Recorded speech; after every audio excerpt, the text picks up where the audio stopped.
Hello, everyone. Welcome back to Qlip English, the show that helps you improve your English in a natural and enjoyable way. I'm Olivia. And I'm Michael. Hi, Olivia. Hi, everyone listening. Hey, Michael. How's your day going? It's been really productive, actually. I spent the morning reviewing some interesting language learning research, which is perfect timing because of today's topic. Oh, that's great. Yes, today we're diving into something that I think many of our listeners really struggle with. Let me guess. Thinking in English? Exactly. If you understand English but still find it hard to speak it, this video is for you.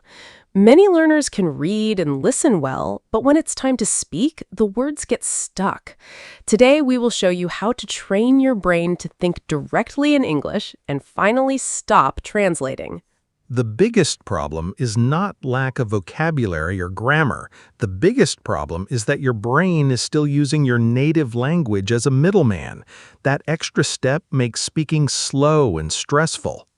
So how do we remove that middleman? Here are 4 simple techniques you can start using today. First, describe what you see around you in simple English. Look at something and say, I see a window. The light is bright. There is a plant on the table. Do this for 2 minutes every day. No translating, just speak. Second, ask and answer yourself out loud. Ask simple questions and give simple answers. What am I doing? I am drinking coffee. How do I feel? I feel focused. Third, narrate your daily actions. While doing normal things, speak in English. I am walking to the kitchen. I am opening the fridge. The water is cold. Fourth, shadow native speakers every day. Listen to a short conversation or podcast and repeat immediately after the speaker. Copy their rhythm and speed. This trains your brain to think at natural English speed. These techniques may look simple, but when you practice them consistently for 10 minutes a day, they slowly rewire your brain.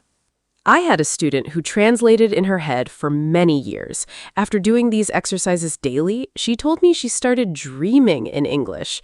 That is when you know your brain has truly changed.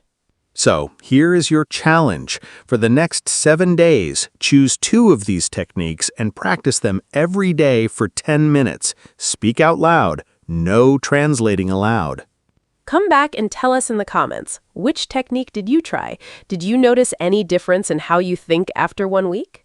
If this video helped you, please like it, subscribe to Qlip English, and share it with a friend who is still translating in their head. In the next video, we're going to reveal the 1% native listening secret. This is a very powerful lesson you don't want to miss. Thank you for watching. Stop translating. Start thinking in English. See you in the next one. Bye.